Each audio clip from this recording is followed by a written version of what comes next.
Did you know up to 60% of power loss complaints trace back to the clutch, not the engine? But how exactly and what is a clutch really? In this video, I'll show you 9 symptoms of a bad motorcycle clutch, what they look like, how they get worse, and why ignoring them gets expensive fast. So what's a clutch? Think of it as the link between the engine power and the gearbox using friction plates, steels, and springs. Healthy engagement is smooth, firm, and consistent. Single, twin, or inline-four, doesn't matter. The pack usually sits behind the right side cover. Control is by cable or a hydraulic master slave. Now, a bad clutch doesn't just slip, it cooks plates, warps baskets, and drags the gearbox toward damage, snowballing into a 4-figure gearbox repair. So let's dive into the 9 warning signs your clutch is failing before heat and slip turn into transmission damage. Symptom 1. Revs rise, speed doesn't. You roll on in 3rd or 4th and the top jumps, but the bike doesn't pull with it. The RPM flares, then settles, like the engine is running ahead of the wheel. Under steady throttle, speed should climb with RPM. Instead, the clutch shears and turns torque into heat. Inside the pack, friction faces glaze, steels pick up hot spots, and tired springs lose clamp force. When available clamp is lower than engine torque, the plates slide instead of lock. Heat bakes the resin in the friction material, which makes the surface even slicker. The more it slips, the hotter it gets. The hotter it gets, the more it slips. A clean way to catch it is a gentle uphill roll-on. Cruise around 3,000 to 4,000 RPM in 3rd, then feed throttle smoothly. If the tack jumps without a matching push in your back, that's slip. When you stop, take a second to sniff near the cover. That faint, sweet, scorched odor is resin cooking. Letting this ride turns a cheap plate job into a pack and steels job. Glaze doesn't heal. Repeated heat cycles warp thin steels and can discolor the pressure plate, and once the basket fingers start to notch, release gets gritty and engagement loses consistency. Labor grows quickly. What began as a small refresh becomes $250 to $600 in parts plus $200 to $600 labor. After a few hot pulls, your nose is usually the first to know. When slip turns torquey into heat, the first clue isn't on the dash, it's in the air. Symptom 2. The burnt smell. After a slow hill, heavy load, or stop-and-go crawl, you park and catch a sharp, acrid scent by the right engine cover. Half sweet, half scorched. The cover might feel warmer than usual, and the lever can feel slightly longer until everything cools. That smell isn't random. Slip turns power into heat, and heat boils the binders in the friction layer. The vapor escapes, the steel faces pick up blue freckles, and the next few launches get grabby. Keep riding like this, and those freckles grow into hot spots that grab, release, grab, which is exactly what becomes judder. You can reproduce it safely without abuse. A short, loaded start on a mild incline, or a steady crawl in traffic. Ease the clutch, then stop and sniff near the cover seam. If the smell returns after only a couple launches, the pack is running on the edge.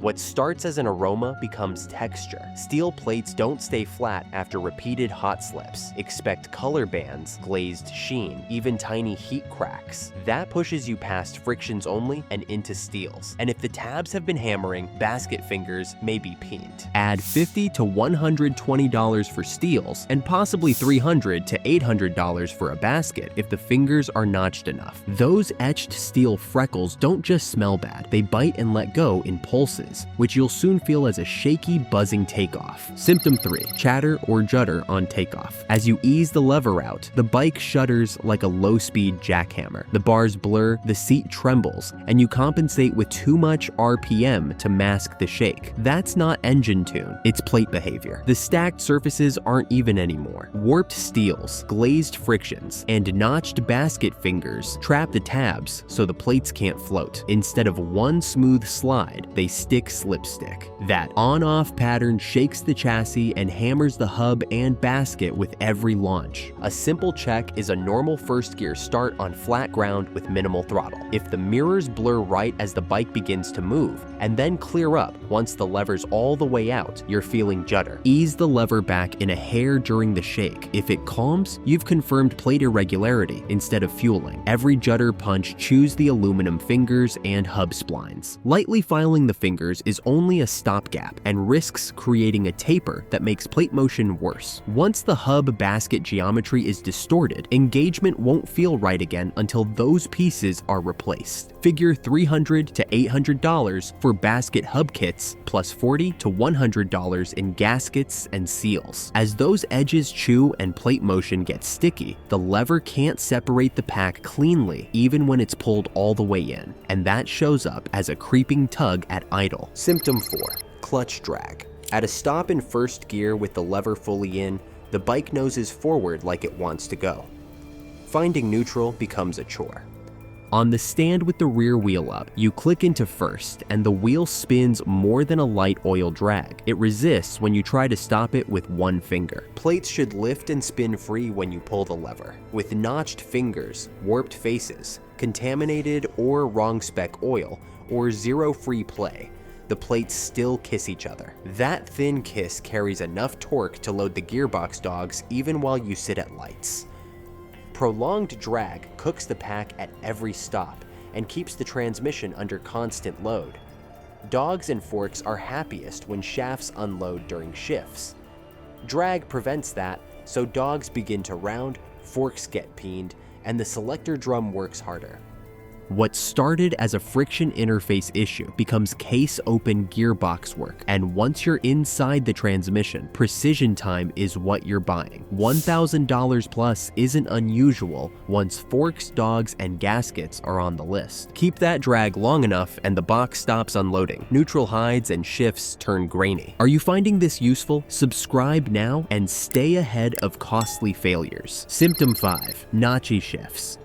Neutral, which used to be a gentle flick, now takes a hunt. First to second goes in with a crunch, second to third misses more often, and downshifts thud. You start timing the lever like a safecracker just to dodge a grind. With drag in the system, shafts never fully unload, and dogs need a clean moment to disengage and re-engage. If the plates cling even a little, the forks fight that load and the dogs bounce. Thick oil, old oil, or the wrong spec multiplies the problem, and so does lever free play that's out of range in either direction.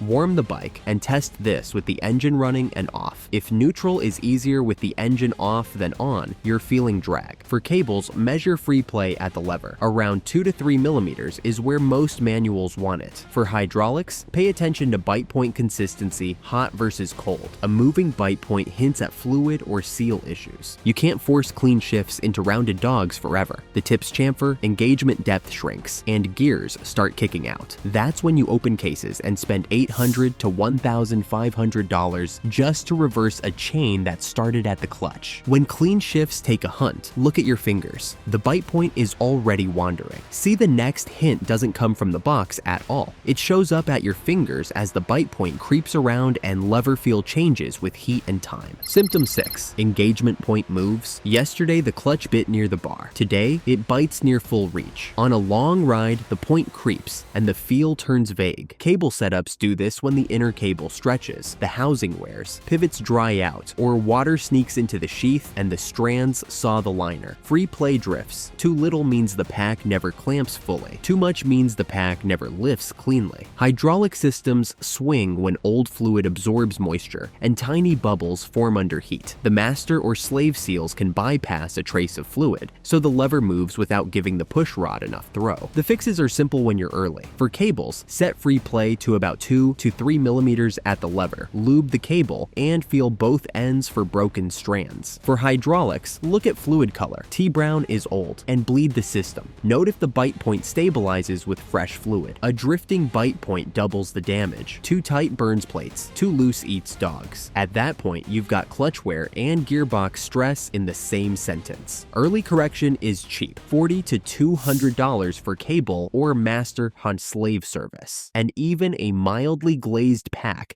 is often recoverable with a fresh set for $120 to $250. But the good thing is, once the feel moves around, the hardware shows it. It has a murky fluid, gritty cable, and lazy return. Symptom 7. Contaminated fluid or sticky cable. Hydraulic riders peer at the sight glass and see T-brown to black fluid. Lever return grows lazy, and the first pull after a hot stop is mush. Cable riders feel gritty travel, a slow return, or spot a few broken strands near the perch or engine side. Heat cycles cook fluid and invite moisture. Water lowers boiling points and tiny bubbles get whipped in, turning the lever vague right when you need precision. On cables, dry strands chew the liner deforms, and friction spikes. Both scenarios rob pushrod throw and keep the clutch from fully separating or fully clamping. Bleeding a hydraulic system that coughs up froth or air pockets usually snaps the bite point back to consistent, and fresh DOT spec fluid resists boil longer. Pulling and inspecting a cable, when possible, tells the story fast. If you can't, disconnect both ends and slide it to feel for rough spots. Boiled fluid and broken strands are silent timers. One tight U-turn or panic stop can make a frayed cable snap or a bubbly system lose pressure, leaving you stuck in gear in the worst place. Fixes here are the cheapest in the chain, $20 to $80 to flush fluid, $20 to $60 for a cable. But ignoring them feeds the slip-drag loop that kills packs and hurts gearboxes. But again, when control goes sloppy and you keep riding, the hardware starts talking back. This time it rattles, squeals, and grinds when you pull the lever. Symptom 8. Bad sounds from the clutch area. At idle, there's a dry rattle near the cover that changes pitch when you pull the lever. On takeoff, a sharp squeal appears. Hot, you sometimes get a gravelly scrape as you feed the clutch in. That sound isn't random. Baskets develop clearance to the driven gear, springs pound their seats, throw out bearings wear, and the pack wobbles. When you pull the lever, you shift the stack, so the sound changes. Great clue, it's clutch side. Dry or damaged throw-out bearings squeal, hammered baskets rattle, and chewed hub splines grind under load. Bearings themselves are cheap, $30 to $120, but a chewed basket or hub is $300 to $800, and if the shaft or cases pick up scars, add $1,000 plus. But listening carefully with just your ear safely is useful. If the tone changes when the lever moves, your clue is right there. With a light through the fill hole, where safe, you can sometimes spot blued steels or grooved fingers. Noise is metal moving wrong. The longer it sings, the deeper the grooves. Bearings can collapse and scatter, and a basket with deep grooves stops plates from floating, which makes your judder and drag even worse, and keeps the box loaded at every stop. Push through the noise and the chain reaches its endgame. Rattle becomes heat, and heat becomes slip. You can't power through, especially on a hill, which is the last and most expensive step.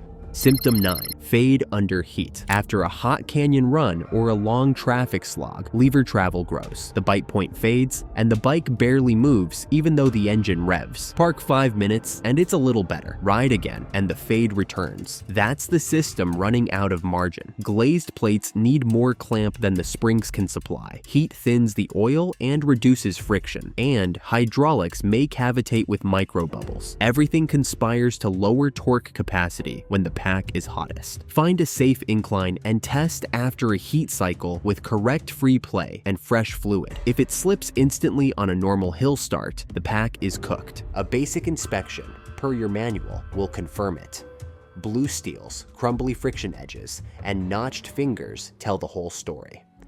A slipping pack sheds debris into your oil. That grit rides through galleries, meets bearings, and visits gears. The next bill isn't just frictions, it's collateral wear across the engine and box. A complete rebuild with pack, steels, springs, gaskets, and labor runs $600 to $1,800. Add basket hub and possible shaft or casework, and you're into the thousands. Before you assume the worst, give yourself a shot at a cheap save. Set free play correctly and put the right oil in. To make that easy, watch How to Set Free Play and choose the right oil. 5-minute setup. Next, do all of these and you've got the clutch under control. Good. But before you gear up for the next trip, cover the one failure that stops everything, the starter, which I am going to talk about on our next video, so subscribe and don't miss out.